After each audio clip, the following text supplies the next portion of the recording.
Hey everyone! Did you know that the phrases passed away and passed by have very different meanings? Thoughtful face, let's dive into this topic and clarify those confusions.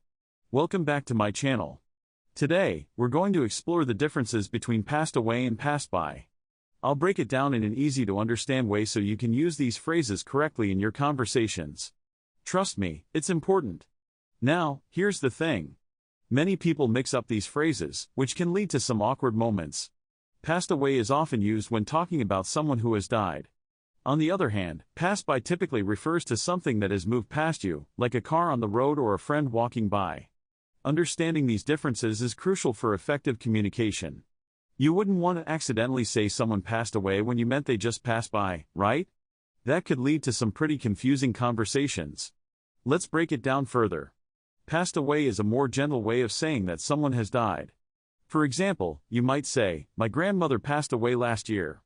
It's a phrase that conveys respect and sadness. Meanwhile, passed by is used in a much lighter context. If you're outside and a car goes past, you'd say, "That car just passed by." It's all about movement and distance, without any heavy emotional weight attached. So, remember, when you're talking about life and death, stick with passed away. And for everyday movements and interactions, go with passed by. Here's a key moment to remember. Think of it this way: when someone passed away, they've left our world permanently. But when something passed by, it's just a temporary movement. I once had a friend who misunderstood these phrases and told someone, "My dog passed away," when he meant to say, "My dog passed by." It led to a moment of shock and confusion. So, always be clear with your words to avoid those awkward situations. To recap, today we learned that passed away refers to someone's death, while passed by relates to something moving past you. Knowing the difference between these two phrases is super important for clear communication. So, next time you're chatting, make sure to use them correctly. Hey everyone! Did you know that studies show people express negative feelings like hate more than 50% of the time when they're overwhelmed? Crazy, right? Have you ever felt so frustrated or angry that you just wanted to shout, "I hate you"? Well, you're not alone. But what if I told you there are better ways to express those feelings without resorting to such harsh words? Let's dive into that. So, let's talk about communication. It's super important in our everyday lives, especially when it comes to expressing our emotions. How we convey our feelings can really impact our relationships. Instead of throwing out statements that can lead to misunderstandings, wouldn't it be great to have some phrases that can help us communicate better? Today, I'm going to share 10 phrases to say instead of "I hate you." Trust me, these alternatives can make a world of difference. Exploration/development. Now, let's jump into those 10 alternative phrases. 1. I'm really frustrated right now. This lets the other person know how you're feeling without making it personal. 2. I need a break from this conversation. Sometimes, stepping away is all you need to cool down. 3. I'm upset about what happened. This focuses on the action rather than the person, which is key to constructive communication. 4. This isn't working for me. It expresses your feelings and opens the door for a solution. 5. I feel really hurt. Sharing your feelings can invite empathy from the other person. 6. Can we talk about this later? Timing is everything, and sometimes you just need a moment to gather your thoughts. 7. I'm not okay with what you did. This is direct yet still leaves room for discussion. 8. I'm feeling overwhelmed right now. This phrase acknowledges your feelings without blaming anyone. 9. Let's find a way to fix this. It shows you're willing to work things out, which is super important. 10. I need some space. This can help you cool off and reflect without saying something you might regret. Hey there!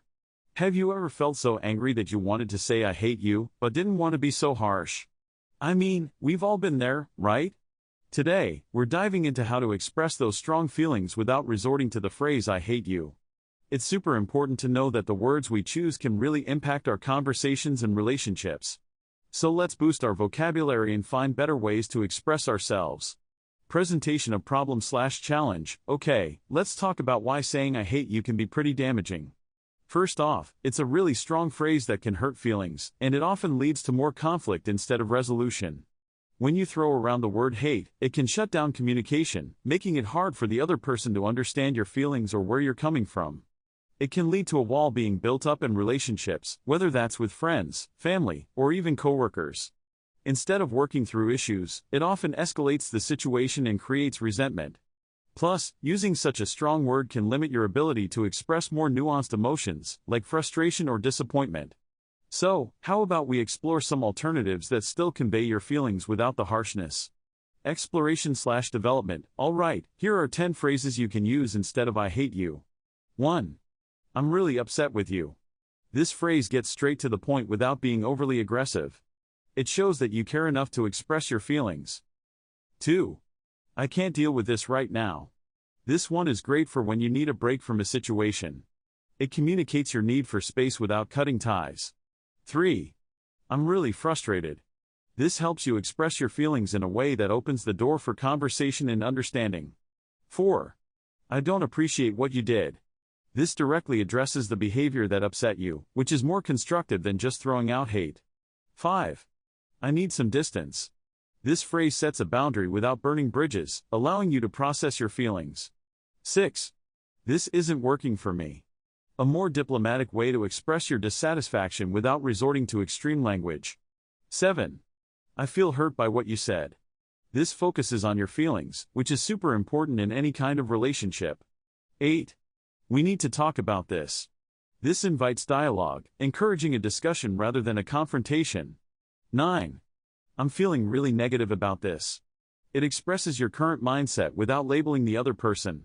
10. I can't support you in this. This communicates a boundary without the weight of hate.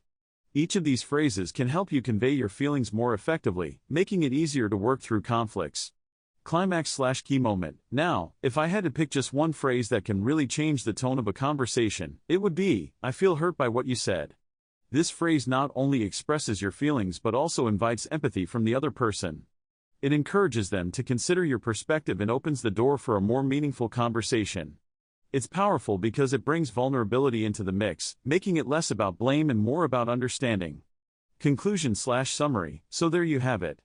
We've explored 10 phrases that can replace I hate you. Remember, the language we use can really influence our emotions and the dynamics of our relationships. By choosing our words carefully, we can foster better communication and understanding. Call to action, CTA, now it's your turn. What are some phrases you like to use instead of I hate you? Drop your favorites in the comments below. And, if you enjoyed this video, don't forget to check out our other videos on enhancing your vocabulary.